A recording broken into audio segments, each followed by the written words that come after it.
limited in time, inshallah. We're trying to today's decision to inshallah, like 6:30. I don't think that I'll be doing justice to these slides if I just go over them quickly. So I've decided to talk about them inshallah at length in the next session inshallah, next Sunday inshallah. But I'll just go over them very quickly here.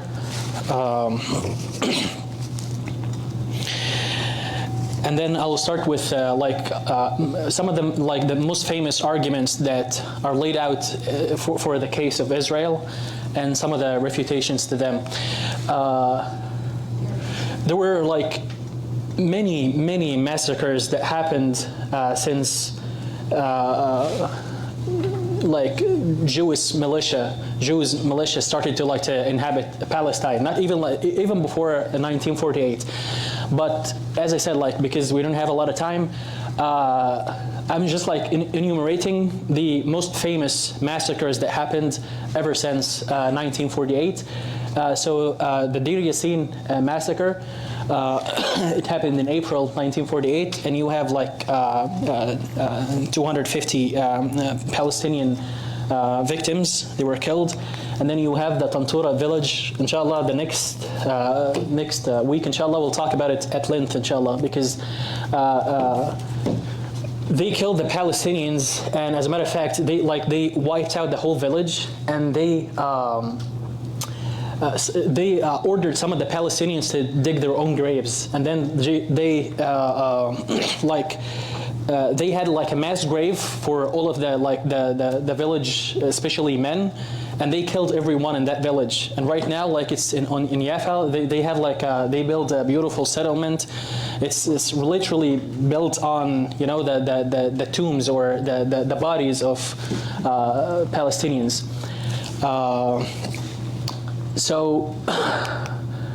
And then you have the Lod massacre. Over 400 Palestinians were killed. The leaders of this massacre were Moshe Dayan, who will become later on the defense minister of Israel, and then Ishaq Rabin or Yitzhak Rabin, who will become the prime minister of Israel. So I don't know, but it seems like they have a job responsibility. If you want to become a prime minister or something big, you have to have committed some massacres. And then you have Kafr al-Qasim massacre as well, 49 Palestinians. Each one of those, I'm just trying to enumerate them, but bear in mind that these are not just numbers. When we talk about these massacres, I'm talking about real people with real lives. They had families just like us. They had dreams. They had fears just like us. And then we had the Khan Yunis massacre. That's 1956. Over 250 Palestinians were killed. And actually, they later on came on the same day, and they killed another. They divided the massacre into two halves. So they first killed 250 Palestinians, and then later on they killed another 275. And on the same day they killed another another group of Palestinians in the Rafah refugee camp. Bahr al-Baqar school massacre. The Israeli army bombed a school in Egypt, and they killed 30 children. And they were just at first they thought it was just a military target, an Egyptian military target, and then they just issued an apology, just sorry, mistake. We bombed a hospital. Sorry, we thought they were terrorists.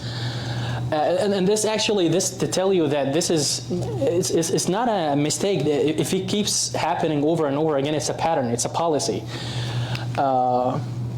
And then we have Abu Za'b factory massacre also in Egypt, where they targeted a factory.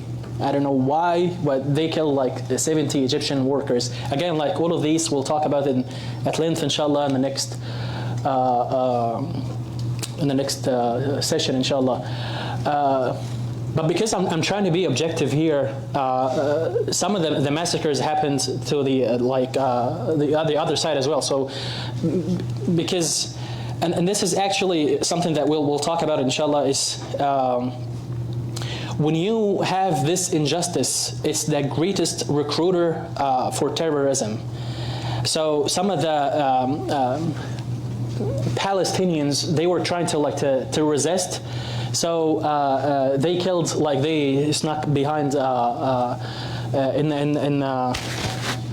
the Olympics in Germany, and they killed 11 Israeli athletes, and they kidnapped others. And then Ma'lut massacre also, they killed 25 Israelis. It was reported that 22 of them were school children. But then you have Sabra and Shatila massacre as well. We'll talk about it next time, inshallah, in detail. Some 1,300 Palestinians were killed. Of course, we have the first Intifada. Each one of those, wallahi, like we need like a full session to talk about each and every one of those. The first Intifada.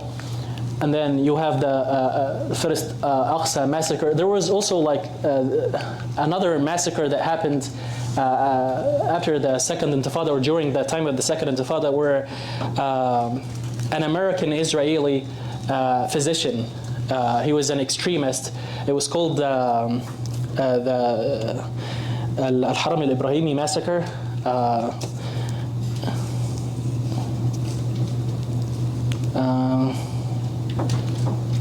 So basically, he's just like, he went.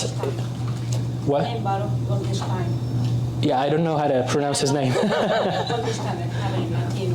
Yeah. So also, like, we'll talk about it next time, inshallah. But he basically he went. He was the like interesting figure because, and I'm saying this sarcastically, of course. He was refusing to treat Arabs in general, even if they served in the IDF. So there were like some Arabs who serve in the IDF, and he as a doctor, he would refuse to treat them. And he was saying that this goes against the Torah teaching. Like these people should not be treated. He's a physician. And then he just like carried a gun or a rifle and massacred 20, no, more than that, I think like in 40s Palestinians after Salat al-Fajr, after the dawn prayer. He just like went in a mosque in Jenin, and he just like killed everyone. And I want to add one more thing. It happened during Ramadan, in mid of our holy month in Ramadan. Right. Especially. Yes, it happened during Ramadan. Right. This massacre, and actually how the IDF responded to it it's very funny. They responded to it because the survivors actually they gathered and they beat him to death, that person. So the Israeli defense or occupying forces, they actually kicked the Palestinians out of their neighborhoods because there were like aftermath, there were like clashes between the Palestinians who survived and who lost families in the mosque. They were like protesting and they were like causing clashes. So the Israel military decided to just like kick them out of their neighborhoods and make it exclusive for Jewish settlers. So that's the solution that Israel did after a massacre that happened, and they just like labeled that guy as a terrorist, and this was like a terrorist attack. Okay, so a terrorist attack, what you're gonna respond to it? We're gonna kick the Palestinians out because like like it happened and people died. What do you need? Like they died. So what? We'll kick you out. Anyways, we come to the second Intifada. Again, as I said, like we'll talk about it in detail, inshallah, next time. But I wanted to just like to mention some of the questions that I got since last session, and also some of the major arguments that Israel or the Israelis apologetics talk about.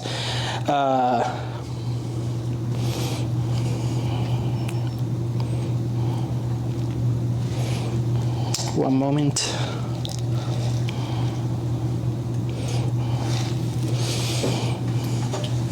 before that, I want to share with you just like some statistics that were interesting because with the humanitarian pause that happened the last week and the exchange of hostages or prisoners that happened, every day Hamas would release like a few, like a dozen hostages, but then Israel would release like hundreds of hostages. All of them were women and children. So just like it occurred to me, like, why do they have like all of those numbers to begin with? So I'm just like gonna read you some statistics, and these are things that you can Google yourself. The Human Rights Watch reports. There is a research. It's titled "Stripped, Beaten, and Blindfolded." New research reveals ongoing violence and abuse of Palestinian children. So this research talks about Palestinian children who are detained in Israeli military prisons. And then also the other organization Save the Children. Today they sent a report to the Human Rights Council on Palestinian children in detention. Just listen to some of these statistics. They say that between 500 and 1,000 children are in Israeli military detentions. 42% of the children were injured, like they suffered from like gunshots or like broken bones, and yet still they were detained. 65% were arrested during the night, between midnight and dawn. 50% of the arrests happened in the children's homes. They were not even like throwing rocks on the streets. 50%, like half of the children who are detained in Israeli prisons, they were abducted from their homes between midnight and dawn. Majority of children experienced physical and emotional abuse, including being beaten, 86% of them, being threatened with harm, that's 70% of them, and 60% hit with sticks or guns. Some children also reported violence and abuse of a sexual nature, including being hit or touched on the genitals, and 69% reported being strip searched. We're talking about children here. 69% of those at least 1,000 children were strip searched. 60% of the children experienced solitary confinement with a length of time varying from 1 day to 48 days. And let's talk about like solitary confinement. It's a violation for adults. Imagine when it happens to kids where their frontal lobes are not like fully developed yet. It's almost done. They were denied access to basic health care. 70% of them suffered from hunger. 68% said they didn't receive any health care. And this gets me every time. 58% of the children were denied visits or communication with their families or lawyers. And 97% of the children were boys. And as I said again, like these are not numbers. These are not just numbers. We talk about kids here, and in a few generations, like 15 years pass by, when you find this kid resisting or joining Hamas or whatever, you're gonna call him a terrorist. These are if they get out of prison. I'm talking about like at least their relatives. So, as a matter of fact, Israel is the greatest recruiter for Hamas or for any what they call terrorists. And also another point that was interesting that this humanitarian pause that happened, it was basically just like no more airstrikes. The tanks kept like bombing Gaza, just like normal. Some people were just like killed or being shot in Gaza. And what happened in Jenin, like in the West Bank, actually the violence increased. So they had a humanitarian pause to swap prisoners, but they focused on the West Bank to kill more Palestinians in the West Bank.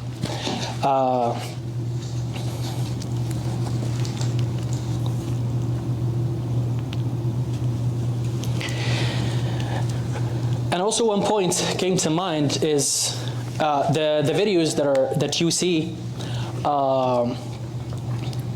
the hostages release by Hamas or the Palestinian resistance. Just like look at them and look at how they were treated. The eyes don't lie. And imagine that Hamas is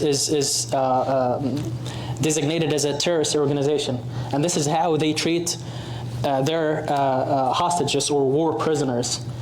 And then you look at the reports from like independent organizations like Human Rights Watch and Save the Children about the children who were abducted or taken prisoners in Israel. So what does that make Israel? If Hamas is a terrorist organization and they treat their prisoners better than Israel, so what does that make Israel? It's a question for the philosophers. Also, one of the arguments that I heard quite a lot from Israel apologetics, especially the famous warmonger Ben Shapiro, he talks about like the generous peace offers that Israel and the international community offered the Arabs over 75 years, and then naughty Arabs, they refused them. So let's talk about like these peace offers, these land offers. The first one that Hamza talked about briefly, the Peel Commission, which reached the conclusion that we're gonna like partition the lands. We're gonna give a portion of the land to the Jews and a portion of the land to the Arabs. So let's talk about numbers here. Under this plan, the Jewish state was allocated 56%. And the Palestinians were allocated 43%. Although, like as Hamza pointed out, the 56%, they would get more of the land. Although like they were disproportionately like fewer in numbers when we talk about like the Jewish community and the Palestinian community, to the point that in their 56% of the territories that they will get, what's the percentage? Like 47% of the population will be Palestinians. It's still Palestinians, yet they will be living in Jewish territories and they get more. So this is the generous peace offer that the Arabs rejected.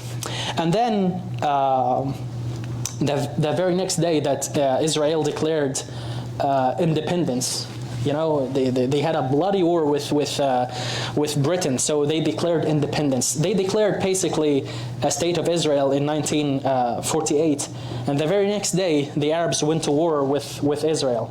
Again, like it's not that the Arabs were just like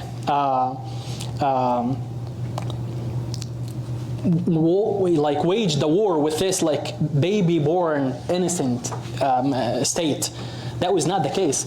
It's as if like we're having a dispute over some pizza, and while we're just like disputing like who gets which slices, like one party just like just like eats 6 of the slices, and then these are the facts on the ground.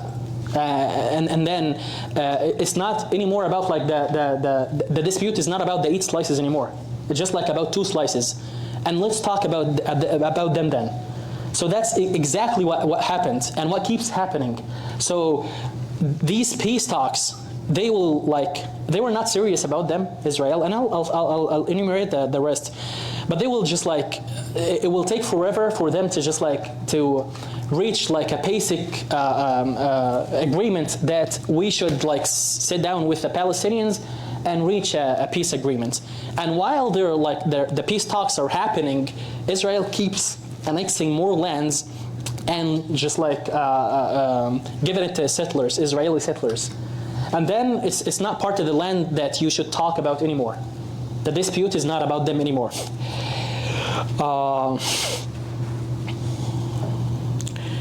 Then came the Camp David Accords that happened between Egypt, brokered by the US, Jimmy Carter, and Israel.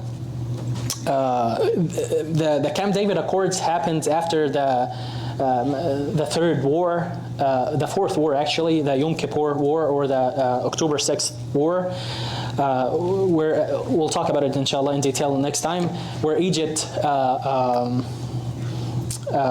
tried to regain some of the lands that were occupied in 1967 in the Six-Day War. So that's again basically what happened is that Israel occupied more lands in 1967. They occupied the Sinai Peninsula from Egypt. They occupied the Golan Heights from Syria, and they occupied, of course, the West Bank and Gaza. Just like every time they occupy them, it's an extra, it's a bonus. And they occupy parts of Jordan and Lebanon as well. Then the Camp David Accords just talked about two things: that Israel will give Sinai back to Egypt, and they should do or recognize a Palestinian state, a sovereign Palestinian state, which never happened. And all of this was in exchange for Egypt recognizing Israel. Then the Oslo Accords happened, 1993. It was secret negotiations between Israel and the PLO. It didn't reach far. Again, most of that, I'll enumerate that. Then the Camp David Summit in 2000, the Roadmap for Peace 2003, Annapolis Conference 2007, the Kerry Parameters 2016. All of those peace talks, they didn't do anything. There was just limited peace talks, and basically none of them offered the entirety, 100% of the land occupied in 1967. Not even the occupied territories in 1967 that even the U.S. Recognized as occupied territories. They're saying that this is illegal occupation, and all of the peace talks, they didn't even give the Palestinians the entirety of the lands occupied since 1967. And then some warmongers, just like Ben Shapiro, would say the Arabs refused very generous land offers. This is his idea of generous land offers. I will take your land, I will take your whole home, and let's agree that you have 2 bedrooms in this home. And I'm not even gonna give you the 2 full bedroom. No, I'm just gonna give you 1, and we'll talk about the rest. So that's basically what Israel what Israel does.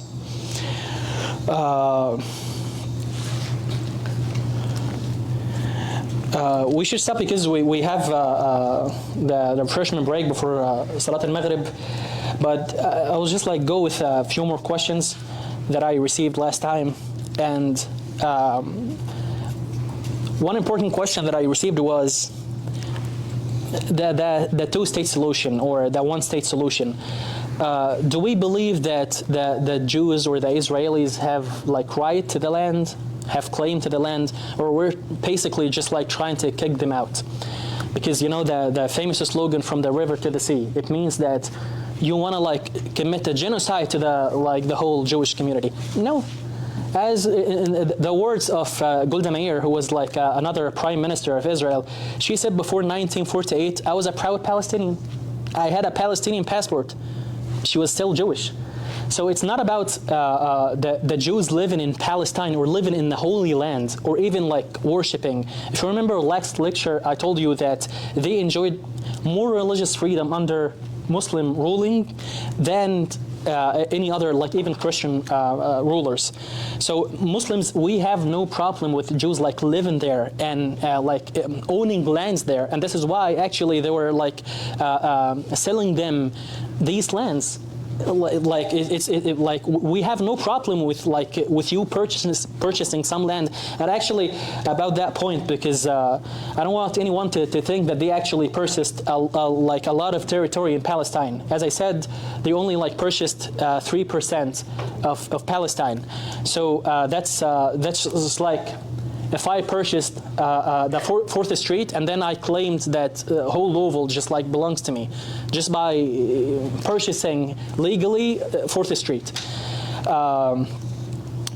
So again, as I was saying, what I was saying, I forgot. Yeah, the two-state solutions.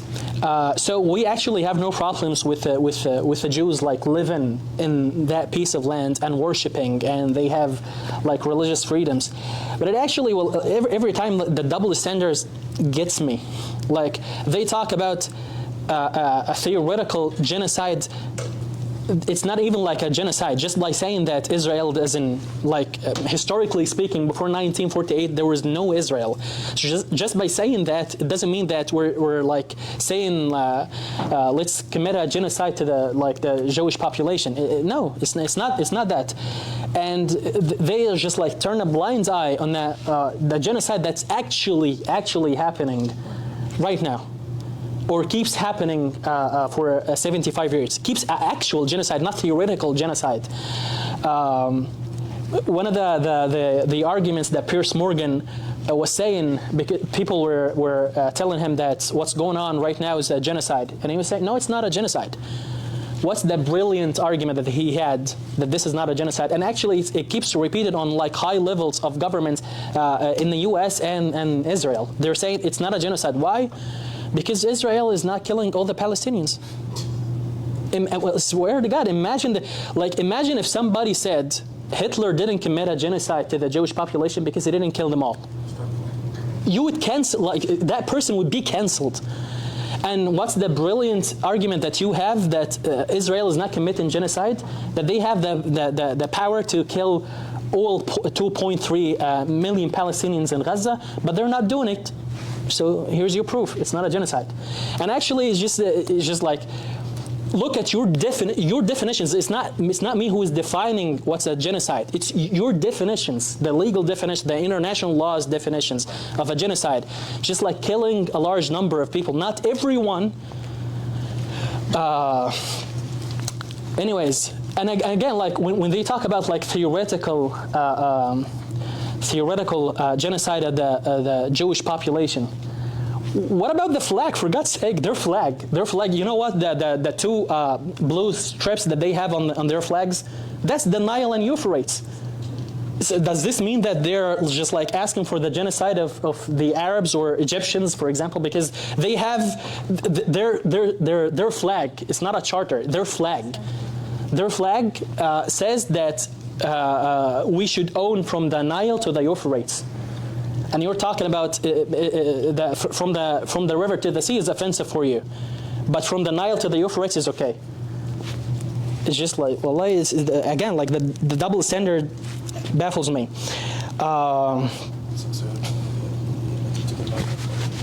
It's not working? Okay.